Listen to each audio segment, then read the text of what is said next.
So after a weekend of dancing, it's back in the forge, and I'm taking time to dust off the rest of the anvil I picked up last week, and it's got some curious things with it. I'll show you.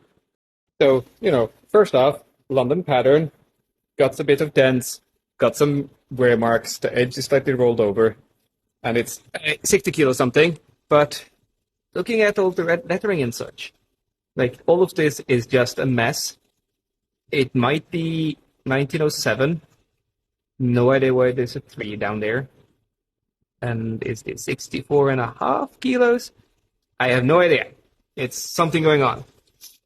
But yeah, it's probably a Söderfors. Probably says Stockholm, or should. But it's really hard to tell. And also, like, you see all of these chisel marks. There's a lot more on the other side, which is usually something that people do when they're testing the edge of the chisels they just forged to see if it's hard enough or something like that. Might do the same with center punches. So this one has seen a fair bit of use. But yeah, probably made a lot of tooling with this one. But then you also have like these folds in here. That's kind of reminiscent of forge welding or remnants of that, like stacking material together, how that doesn't fully weld all the time, but then it's combined with something that looks like a seam line and the mouse hole on this side, but on the other side here, it doesn't. Yeah, I think that's it. You have the seam line, looks like it's been ground down a bit, but no mouse hole. But more marks of kind of steel folding and pockets happening where maybe things didn't weld properly, maybe things burned a bit. And some of these marks are kind of like, is that from casting? That doesn't seem right because everything else looks kind of forged. And also, first of all, there's like the hint of a serial number going on with something here.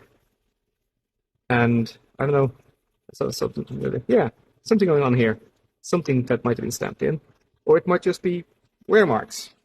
But the bottom is perfectly flat, and again, no mouse hole, which you normally see, but also no mark from them filling in the mouse hole, which you normally wouldn't do on the bottom, normally left there.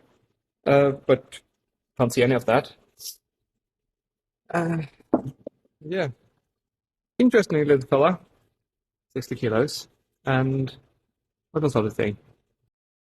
Yeah, one of the things I want to point out, it goes out a bit here. It's kind of whoopy. And I don't think I've seen that on many other anvils. So this is a bit of a curiosity.